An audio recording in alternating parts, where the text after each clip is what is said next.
show you that the press and the media and the judiciary to some degree are just a bunch of cowards who pick on the 98-pound weakling rather than people who are actually doing damage to the country and its freedoms. It's the law of the land now. You must obey. You must obey. Okay, so we have to obey the law of the land or you go to jail. You have to enforce the laws or you go to jail. Well, her official position obligates her. She's got to take part in the state's licensing and recognition of marriage. But the state's definition, her state's definition of marriage is man and woman. And so what's she supposed to do? Disobey the state? Obey the activist judiciary of the SCOTUS? Who knows? State of Kentucky is who she swore an oath to defend, not the SCOTUS. So Kentucky has not passed or amended any marriage laws. And the US Congress has certainly passed no law defining this. So what law is she supposed to have violated? Supreme Court doesn't have the power. Can't make a law. And yet it seems to have. And no one has any problem with that, but this woman acting on her conscience, well. You're supposed to have disobeyed a law, you're supposed to have a trial by jury, and you're supposed to have due process, Miranda rights. No! Contempt! Off you go! Off you go to jail!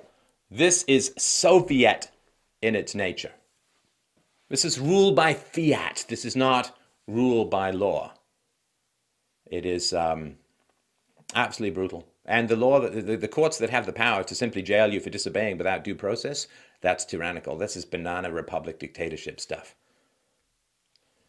Tell me, people out there, help me understand this. This woman has a somewhat interesting case to make. And she's being jailed for refusing to carry out her duties under a highly complex and ambiguous and contradictory law, Kentucky versus SCOTUS.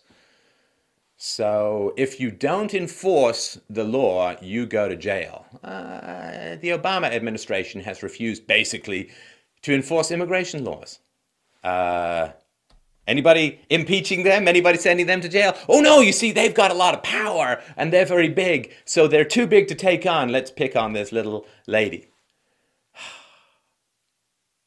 Oh, people say, well, you see, elected officials, you're not supposed to choose which laws you enforce and which laws you don't. And if she doesn't like the laws that she's supposed to enforce, then she should just resign. Aha! Obama really doesn't want to enforce the immigration laws, so he should resign then. Oh, I've got an idea. What about the mayors in charge of the so-called sanctuary cities where they refuse to deport illegal immigrants? Isn't that not obeying the law? Oh, you see, but those are the people that the leftists in the media like, so they get a free pass. They even get defended. But this woman, this powerless, largely woman, who's trying to follow her religious conscience, well, you see, the left doesn't like her. So she's got to go to jail. This is how arbitrary and brutal this system has become. Congress is supposed to declare war, you see. How many times has that happened in the US history? Somewhat less than my phalanges. So when, let's say, Obama went to Congress and asked to basically start bombing the living crap out of Syria, was that legal?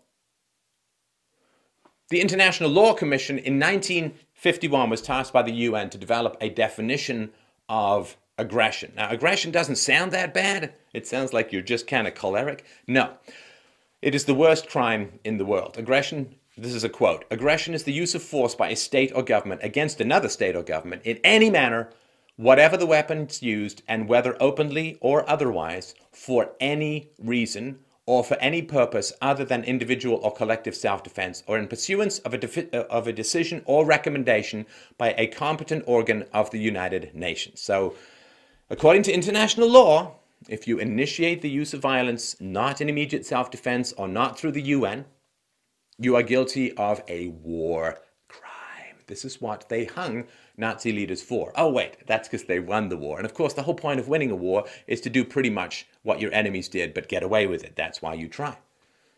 So Syria, of course, is a sovereign state. And it's currently at war with a huge number of external enemies that have infiltrated the country with the covert support of all of these countries around the world. Syria is now subject to invasion and bombardment and to the arming of its enemies and other forms of aggression by the United States. Has it ever threatened to attack the United States or its allies or its interests? Why, no, it hasn't. So good luck with 12 million refugees a day, Europe, because it's really important that when people disobey the law, they go to jail, you see. So important, because the county clerk who's not rubber stamping something which people can drive 5 more minutes to go and get somewhere else, that woman has to go to jail. But for the international war crime of aggression, Obama gets a free pass and postage stamps in the future. The International Military Tribunal at Nuremberg unequivocally stated in 1948, quote, "To initiate a war of aggression is not only an international crime, it is the supreme international crime, differing only from other war crimes in that it constitutes within itself the accumulated evil of the whole." The resolution granted to Obama by Congress gave him the authority to wage war inside Syria, of course, without the consent of the Syrian government. And that actually gives the right of Syria the right of self-defense because it is being invaded. In other words, with regards to Syria, the United States is the war criminal and Syria is the innocent defender of its property. This is, of course, Obama